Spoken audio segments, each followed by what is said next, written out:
Hey, I'm Hank, and I love the Teenage Mutant Ninja Turtles.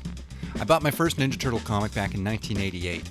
It was the Archie comic adaptation of the cartoon series, the Teenage Mutant Ninja Turtle Adventures #1, and it kind of changed my life. I've read a lot of Ninja Turtle comics since then, but the ones I love most are the original series, written and drawn by the original creators, Kevin Eastman and Peter Laird. These were the Mirage Studios issues, originally published in black and white in 1984, and then later released in color editions and some real nice oversized paperbacks. So, this is going to be a series where I go back through that original series, issue by issue, and take a look at what was going on and why. I'll be looking at the original issues as well as the Teenage Mutant Ninja Turtles autobiography, which gives a lot of fun background development notes.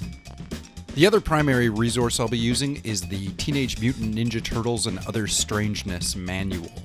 This is a role-playing game based on the comic book. The core rule book was first published by Palladium Books in September of 1985, and the rules and gameplay are based on Palladium's Megaversal system. While not necessarily part of the primary canon, it is full of lots of interesting information as well as character statistics, like height and weight and strength levels and some other notes on characters' personalities. So, come with me now into the alleys of 1980s New York, to the world of the first issue of Teenage Mutant Ninja Turtles. Teenage Mutant Ninja Turtles #1 introduces us to a New York street gang, the Purple Dragons. We also meet the Foot Clan, Shredder, a rat named Splinter, and 4 seemingly identical brothers. In these original appearances, the Turtles are all really short. Using the figures given in the role-playing game guide, Donnie is the tallest at 5 feet, and Raph is the shortest at 4'6". They all weigh around 150 pounds. Now, in the game manual, Leonardo is said to have a strength of 17, and in the guide it says that if you multiply a character's strength by 30, you get how much they can lift, which in this case is 510 pounds. So Leonardo weighs 150 pounds and can bench press about 500 pounds. I'm sure those numbers aren't exact, but it's interesting to think of the Turtles as possessing super strength. I think of them as being like Captain America or Daredevil, people capable of pushing the limits of where Olympic athletes are at. The first issue stands on a strange ground, where I find myself asking, how much of this is meant to be parody? As a child, I read it with total sincerity, but as an adult, I can see how the Turtles' origin is kind of having fun with the origin of Daredevil, and how the foot are just a playful rendition of the hand. And yet, if this book is meant to be satire or comedy, it never so much as winks at the audience to let them in on the joke. Page to page, it reads as a straightforward, gritty tale of revenge and murder and blood. Except the stars of the story are mutant turtles. So let's step back and really go through this. We meet the Purple Dragon Gang, 15 hard-hitting criminals from the streets of 1980s New York. In the original script notes, the Purple Dragons were described as a Japanese street gang, but what winds up in the book is something much more multicultural along the lines of the gang The Warriors, from the movie of the same name. In this first battle, though Leonardo is narrating the fight, only Raphael is given any character distinction, where it's mentioned that he seems to enjoy the fight more than the others. Raphael loves this stuff, Leo notes. Raph continues to get the most personal development throughout the story, later going off on a short solo mission, and while he's on it, he thinks to himself about how he's different from his brothers, in that he prefers the open air of the rooftops, whereas the others are seemingly just as comfortable down below the streets, in the sewers. Back to this first fight. The Turtles are killers. Nobody's holding back at all here. Leo's swinging his swords into enemies, and Raph is clearly plunging his sais straight through dudes. Of course, traditionally, the sai isn't really a cutting or stabbing weapon, it's more for blocking sword blades. But comic books are going to be comic books. The Purple Dragons have knives, they have guns, they have superior numbers, and it doesn't matter. The Turtles are the only ones who walk away. Does this mean our guys, our heroes, are somewhere between 13 and 14 years old and just murdered 15 people? Just in the opening scene alone?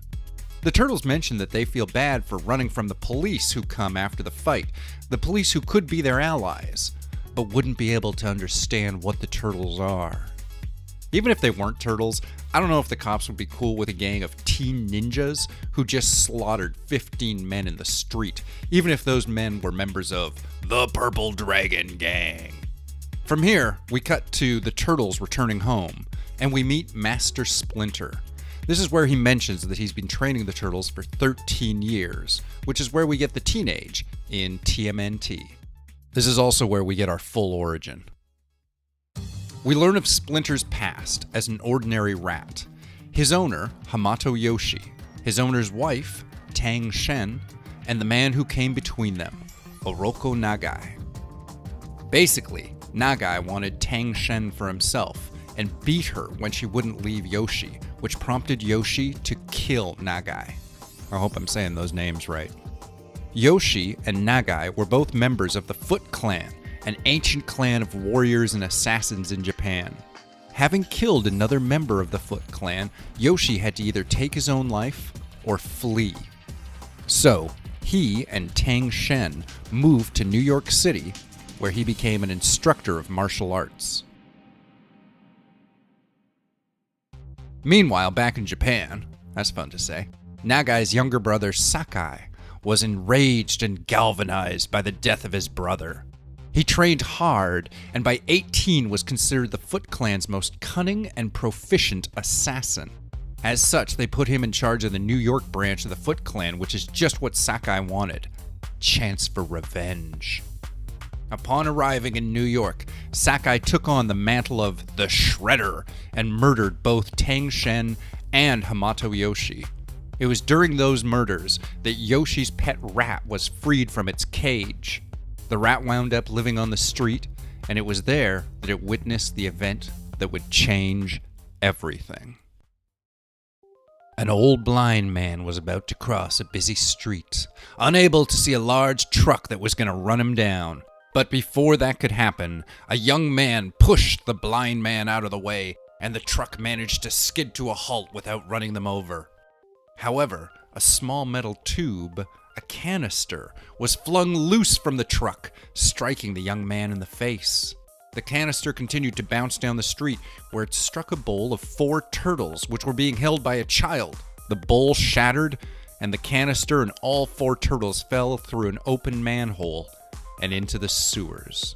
Yoshi's rat, witnessing all of this, rushed down to where the turtles were now crawling in a strange glowing green ooze which had leaked out from the canister. And then, before long, the rat and the turtles began to grow, both in size and intellectual capacity. Within a year, they grew from tiny turtles to almost man-sized creatures.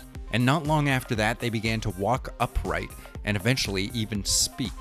Being the pet of a ninja master, the rat had learned much in the way of martial arts, and he passed those lessons on to the turtles, becoming their master and father. This was Splinter, and he named the turtles after a book on Renaissance art he found. So, a few things about this origin. The main fact to know about all this is that it's based on the origin of Daredevil. Daredevil is a Marvel Comics character who was created by Stan Lee and Bill Everett. He was a young boy who became blind after he saved a blind man from being hit by a truck and wound up being struck in the face with a canister of radioactive waste the truck had been hauling. The toxic chemicals blinded the boy, but they also strangely enhanced his other senses, including providing him with a radar sense. Eastman and Laird were both big Daredevil fans, so they basically said, what if that canister of ooze that gave Daredevil his powers kept bouncing down the busy New York street until it hit some little pet turtles? Also, the Foot Clan is based on Daredevil's enemy, the Japanese ninja clan known as the Hand. Even Splinter's name is derived from the name for Daredevil's teacher, the ninja master known as Stick. So again, we have to ask, is this satire? It kind of seems like it. But if it is, then the book itself doesn't seem to know it, and the characters all certainly take their own story extremely seriously. This isn't about having fun and eating pizza and telling jokes. Splinter says it plainly. He trained the turtles so he might have revenge on his master's killer. Splinter knows that he's growing old and is not long for this world, and what he wants is for his students, now graduated as warriors, to claim his vengeance by ending the life of Oroku Sakai. Heavy stuff. Nobody's fucking around here. This is blood for blood and life for life. And there's no hesitation, no asking if the mission is just. The turtles are killers, and their teacher is proud of them and is now going to send them to do some more. More killing! Raphael is the one who's sent to give Shredder the invitation to battle. This is where we learn that Raph sees himself as being a bit different from his brothers, expressing how much he belongs outside in the open air, with freedom and room to move about. Raph crosses the city in silence, infiltrates the Foot's compound, and kills 3 of the Shredder's men before throwing one of his Sais through the Shredder's window. The Sai has a note wrapped around it telling the Shredder the time and place of the challenge the turtles wish to extend to him. The note basically says that Sakai dishonored himself when he murdered Hamato Yoshi, and he has a chance to regain his honor by facing Splinter's students in a rooftop duel. Interesting to note as well that Sakai had been in the midst of what appeared to be a business meeting where he was offering the Foot as a protection service. Of course, when the meeting was interrupted by Raph's weapon crashing through the window, the meeting was pretty quickly concluded, the other businessmen noting scornfully that Sakai's protection can't be worth much if he's unable to secure his own compound. Cut to the following night. The Turtles and Shredder meet on a building top, and Shredder's only slightly, momentarily distracted by the fact that his enemies are talking turtles.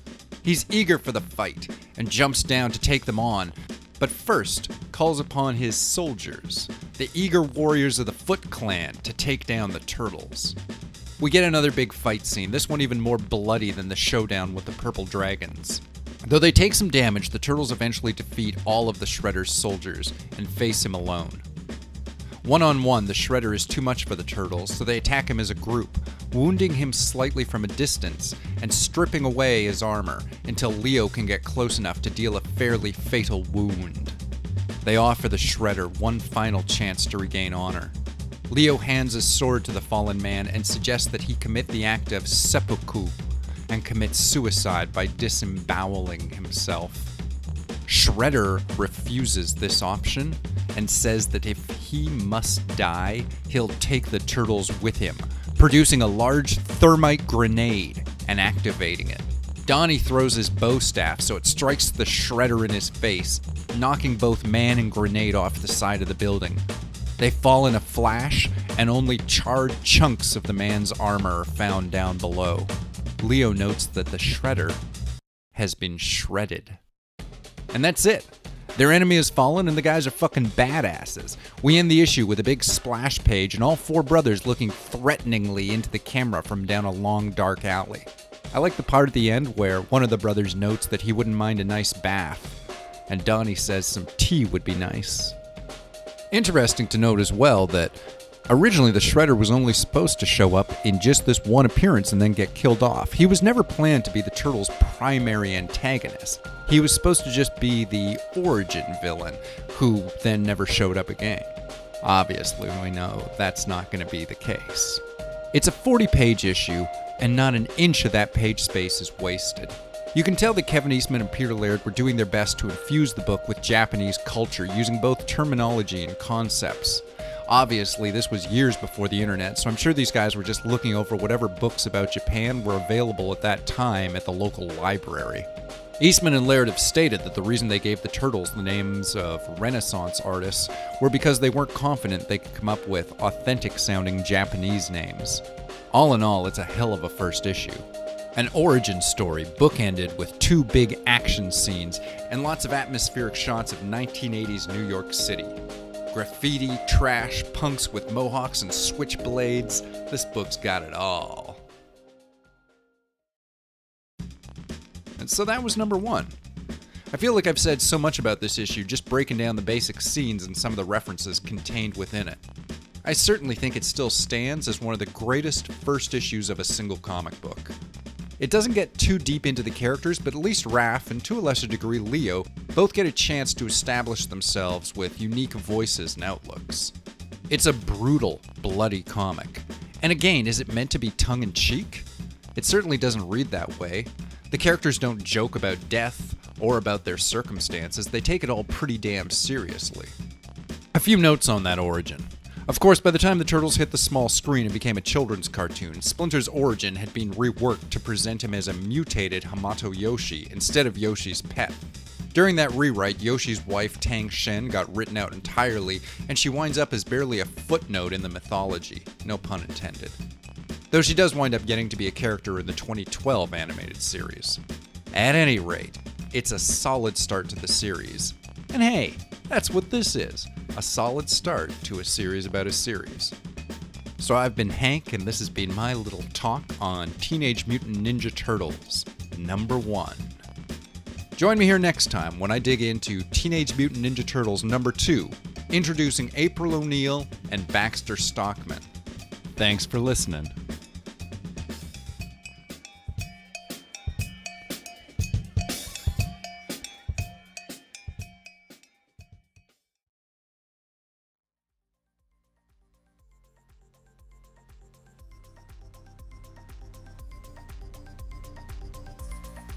This has been a Death by Media Man production.